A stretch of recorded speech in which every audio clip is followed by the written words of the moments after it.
Oke, masih di obrolan sore dan masih di www.moveonlineradio.com. Suasananya cukup hangat sekali Medan. Kalau Anda bisa melihat di belakang saya, di sini juga sedang hujan tentunya. Tapi mudah-mudahan penjelasan dari Pak Kasat Lantas ini bisa memberikan penerangan untuk Anda. Anda juga yang ingin bertanya, kita angkat dulu penelponnya masuk, Pak. Oke, saya langsung terima Anda yang masih ingin bertanya di 085260779177. Halo polisi, halo selamat sore. Halo? Halo? Terputus? Oke, kalau terputus nanti Anda silakan untuk bisa kirimkan melalui WhatsApp ya. Saya lanjut lagi ke Pak Andika. Bang Andika, kalau kita bicara tadi kan di segmen 1 sudah jelas sebenarnya 3 prosedur ya, prioritas ya. Melawan arus, knalpot, plong tadi dengan tidak menggunakan helm. Dari ketiga prioritas ini seimbang nggak sih pelanggaran yang terjadi di Kota Medan? Atau prioritas yang paling banyak terjadi itu yang mana? Yang lebih ringan misalnya tidak menggunakan helm mungkin? Ya. Jadi sejauh yang kami pantau di lapangan, yang paling banyak terjadi di lapangan adalah yang tidak menggunakan helm, Bang. Oke. Yang tidak menggunakan helm, kemudian kalau yang melawan arus itu kita bisa lihat di jam-jam tertentu, lokasi-lokasi tertentu. Sementara untuk knalpot biasanya dia keluar di malam Jumat, malam Sabtu dan malam Minggu. Oke. Di atas bukan jam malam 8 Jumat malam. ya? Bukan. Malam Sabtu? Malam Sabtu dan malam Minggu, Bang. Oke. Dia biasa keluar ya. Oke. Di hari-hari lain dia tidak terlalu banyak berkeliaran di Kota Medan. Kota Medan. Ya. Nah, jadi kan Bang Andika, saya pengen coba. Beberapa bulan lalu masyarakat tuh banyak berteriak merasa tidak aman, tidak nyaman. Tiba dikasih aman, kasih nyaman, banyak lagi permintaan yang lainnya sebenarnya ya kan. Sebenarnya kan banyak juga yang harus dikerjakan oleh pihak kepolisian. Kalau menurut saya sih seperti itu. Saya tidak ingin berbicara secara lebih subjektif atau objektif seperti itu. Tapi saya rasa masyarakat kan memang harus diberi nyaman. Betul. Masyarakat harus diberi aman sebenarnya. Seperti itu. Nah, dengan beredarnya pada saat itu video banyak viral seperti pencurian pagar. Begal di mana-mana, tapi saya lihat beberapa bulan ini semakin berkurang. Artinya polisi bekerja dengan baik dong. Iya, betul Bang. Perlu saya sampaikan ya bahwa polisi itu memang etalase yang sering disebutkan itu lalu lintas. Karena kita yang sering nampak di jalan. Tetapi polisi sebenarnya kan banyak. Ada bagian intelijen, ada bagian reserse kriminal, ada samapta seperti itu. Jadi untuk mengatasi hal-hal seperti yang Abang sebutkan tadi, pencurian yang marak di lapangan, itu kita kolaboratif.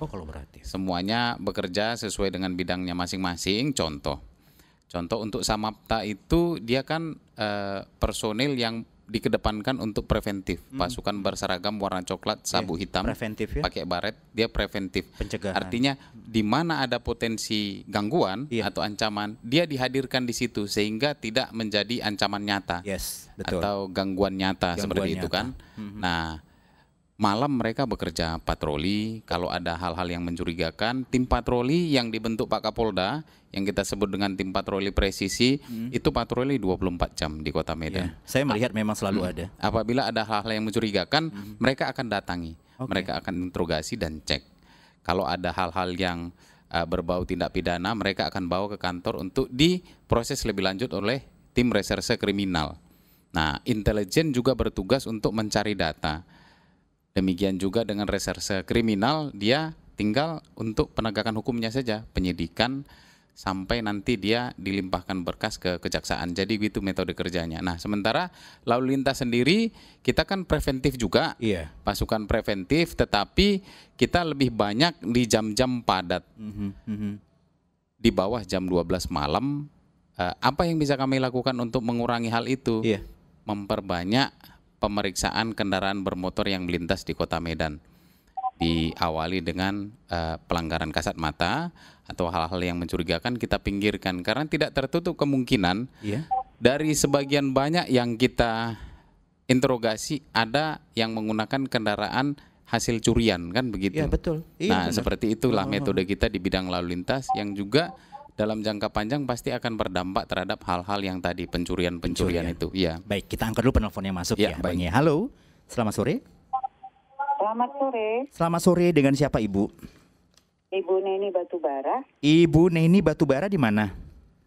Di di Medan. Di Medan. Oke, Bu Neni silakan pertanyaannya. Ya, bicara tentang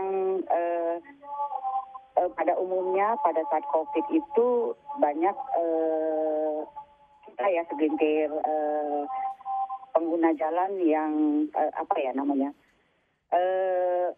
bebas yang menggunakan termasuk pelanggaran lalu lintas dan segala macam. Saya pernah terjadi itu loh Pak Andika, Sarwantas, saya pernah terbuai dengan lalu lintas yang sangat sepi. Akhirnya saya melanggar lalu lintas dan mendapat surat tilang ya pada saat itu.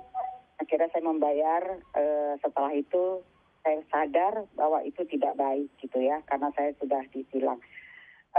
Di luar daripada itu saya mau bertanya, belakangan ini kebetulan saya di dunia marketing ya, jadi di jalanan itu saya kurang melihatnya beberapa petugas kepolisian, tetapi malah yang tukang pungut-pungut itu loh, apa sih namanya itu? Ogah ya, Pak Ogah. Pak Ogah mungkin. Oke. Ya, Pak Ogah. Semakin marak loh Pak Andika. Jadi apakah itu jadi sehingga macet ya, makin macet ya, karena mereka juga yang memberikan uang, yang akan dibantu mereka untuk berjalan, yang tidak yang memberikan uang ya pasti menunggu gitu kan, jadi akhirnya panjang dan ribet jadinya. Nah hal itu ya, saya dari Jalan Karya menuju kantor saya Ring Road, banyak sekali beberapa hal-hal seperti itu yang saya hadapin. Nah untuk mengatasi hal-hal seperti itu, mohon gimana nih Pak Andika untuk mengatasinya? Oke. Terima kasih, itu aja pertanyaan. Terima kasih Ibu Neni Batubara di Medan. Tapi yang cukup appreciate ternyata Anda sadar kalau Anda melanggar dan cukup baik ya responnya dari Ibu Neni. Tapi ada yang kedua, mungkin beliau ingin meminta penjelasan karena jarak rumahnya di Jalan Karya ke Ring Road itu, beliau selalu melihat hal-hal seperti itu. Seperti apa Anda menjelasinya? Ya, sebelumnya saya sampaikan terima kasih untuk Ibu Neni Batubara di Medan. Bahwasanya Ibu ada niatan menelpon, memberi masukan, itu sudah sesuatu yang berharga buat kita. Berarti apa yang kita lakukan selama ini turut diperhatikan oleh masyarakat. Betul. Akan demikian ya. Betul. Kemudian untuk Pak Ogah yang tadi disebutkan, saya mengakui memang masih banyak. Memang masih banyak, tidak hanya di sekitaran Ring Road, di titik-titik lain seperti SM Raja juga ada. Tetapi begini, saya ingin jelaskan bahwa memang polisi tugas utamanya Harkamtibmas ya, memelihara keamanan dan ketertiban masyarakat. Tetapi kalau kita breakdown lebih spesifik, kita ini kan bagian dari rumpun eksekutif ya, yang mana ada pemerintah juga yang bersama-sama dengan kita di Kota Medan. Dan untuk terkait yang disampaikan oleh Ibu tadi, memang kita bisa menangani dalam arti melakukan peneguran, dan kalau kita datang ke sana, seringkali mereka akan lari karena mereka tahu akan kita bawa ke Polres. Nah, tetapi yang spesifik memiliki tugas untuk itu kan instansi pemerintah ada juga, dan kita sudah sampaikan juga beberapa kali. Khususnya di Satpol PP lah ya, terkait dengan gepeng, terkait dengan masyarakat yang tidak resmi seperti Pak Uga tadi, itu kita sudah sampaikan, dan mereka juga bekerja. Mungkin dengan luasnya Kota Medan, belum semua bisa terhandle secara sekaligus, tetapi ke depan kami bersama-sama dengan dinas terkait akan mengupayakan lebih intensif lagi untuk titik-titik yang disebutkan tadi di sepanjang Jalan Ring Road, Jalan Karya dan Jalan Ring Road. Ya. Oke, itu tadi penjelasannya untuk Ibu Neni Batubara di Medan. Ada lagi yang ingin bertanya atau memberi masukan atau ingin memberikan sesuatu hal yang lebih positif di 085260779177. Baik, Bang Andika, sebenarnya sanksi terberat apa sih yang diberikan kepada pelanggar lalu lintas saat ini? Ya, kalau kita membaca undang-undang Nomor 22 tahun 2009 tentang lalu lintas dan angkutan jalan, terhadap pelanggaran lalu lintas, sanksinya itu kan hanya ancaman hukuman berupa pidana kurungan atau denda berupa uang senilai 1 juta rupiah. Itu berdasarkan undang-undang ya? Berdasarkan undang-undang. Nah, seperti itulah model sanksinya untuk pelanggaran. Beda halnya nanti kalau dia sudah melanggar dan terlibat kecelakaan, baru ada sanksi yang lebih berat lagi. Demikian, Bang. Seperti itu berdasarkan undang-undang. Nah, kalau saya lihat kan sekarang di jalan itu sudah mulai banyak yang seperti e-tilang gitu ya? E-tilang, ya. Apakah ini sudah berjalan dengan efektif, Pak Andika, atau barangkali ini baru proses saja? Ya, jadi untuk e-tilang itu saya sekaligus luruskan ke masyarakat ya. Iya. Jadi e-tilang itu adalah suatu metode yang diterapkan untuk menghindari interaksi langsung antara petugas dengan masyarakat dalam hal pembayaran denda tilang.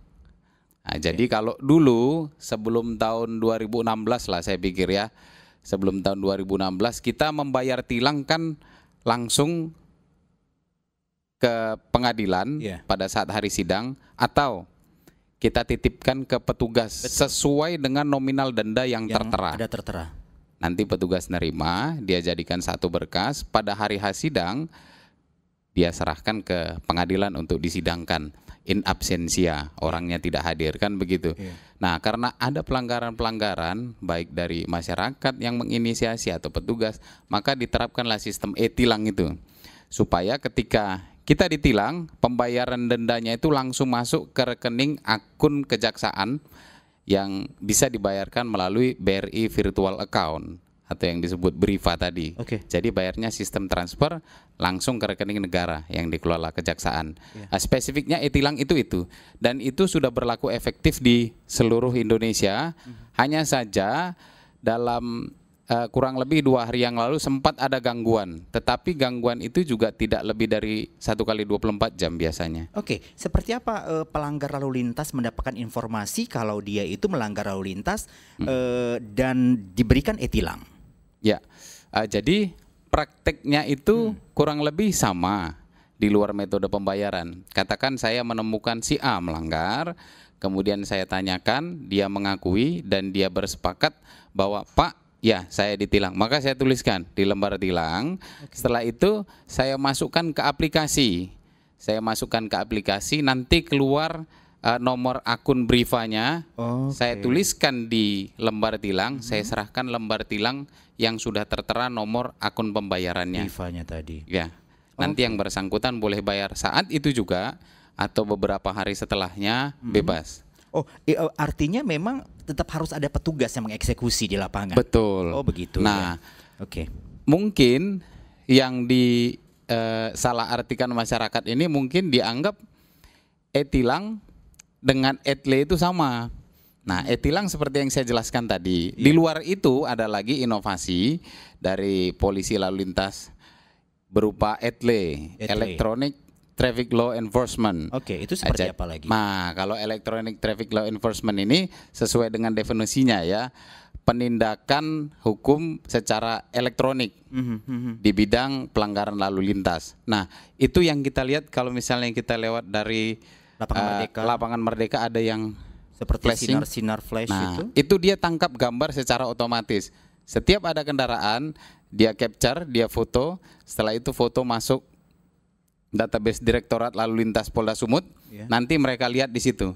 Kalau misalnya ada seseorang yang terfoto di situ tidak menggunakan sabuk pengaman, maka diterapkan pasal. Setelah itu di print out berupa kertas blanko, nanti dikirimkan ke alamat. Nanti orangnya akan konfirmasi. Apabila dia sudah menerima, yang tertera kurang lebih dicantumkan foto, nama, alamat dan identitas. Pada tanggal sekian jam sekian Anda diduga telah melanggar lalu lintas berupa mungkin penggunaan sabuk dan lain-lain. Setelah dia menerima, dia berhak untuk mengkonfirmasi ke Direktorat Lalu Lintas bagian penegakan hukum. Nanti dia mengakui atau dia menerangkan hal lain, contoh, Pak, waktu itu bukan saya, memang mobil ini alamatnya saya, tapi sudah saya jual ke si B. Oh, itu bisa dikonfirmasi seperti saya itu. belum lapor jual, maka tolong dendanya jangan dibebankan ke saya. Nanti dia akan diarahkan ke Samsat untuk konfirmasi supaya pengendaranya yang membayar dendanya, bukan yang bersangkutan. Oke.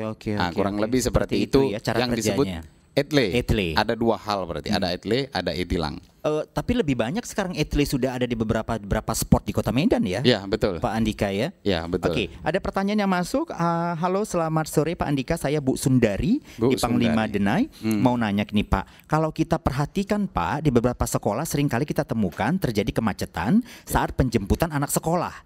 Kami mohon Pak agar bisa lebih ditertibkan karena mobil dan motor penjemputan diparkirnya di badan jalan sehingga sudah kalau mau melintas di Jalan Denai Simpang Perjuangan itu selalu macet karena ada penjemputan anak sekolah. Terima kasih.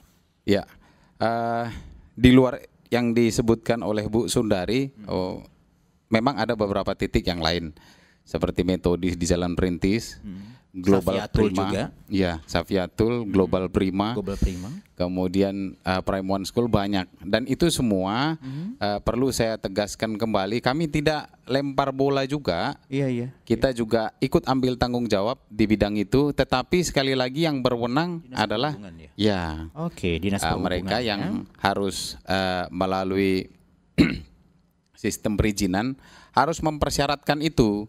Suatu sekolah boleh mengajukan izin operasi apabila dia sudah memenuhi berbagai macam persyaratan, salah satunya adalah penyediaan lahan untuk parkir sehingga tidak mengganggu jalan umum. Jadi masyarakat juga harus diajarkan jangan serius-serius nanyanya ke polisi juga ya. Iya, betul. Karena sebenarnya kan rulesnya bukan ke polisi kalau berbicara masalah itu gitu. Justru kita tidak berdaya di bidang itu nanti. Itu ke Dinas Perhubungan justru ya. Betul. Ibu Sundari. Saya ajak lagi Anda untuk bisa 085260779177. Itu line telepon yang bisa Anda pergunakan, tapi kita harus break dulu Bang Andika. Nanti kita kembali di segmen ketiga. Sebelum saya break, saya ajak Anda untuk bisa follow Instagramnya Sky di Oasis untuk Anda bisa melihat sebenarnya promo-promo apa aja yang ditawarkan oleh Sky The Oasis. Anda bisa telepon di 0813 7523 3298. Halo Polisi di obrolan sore akan kembali sesaat lagi.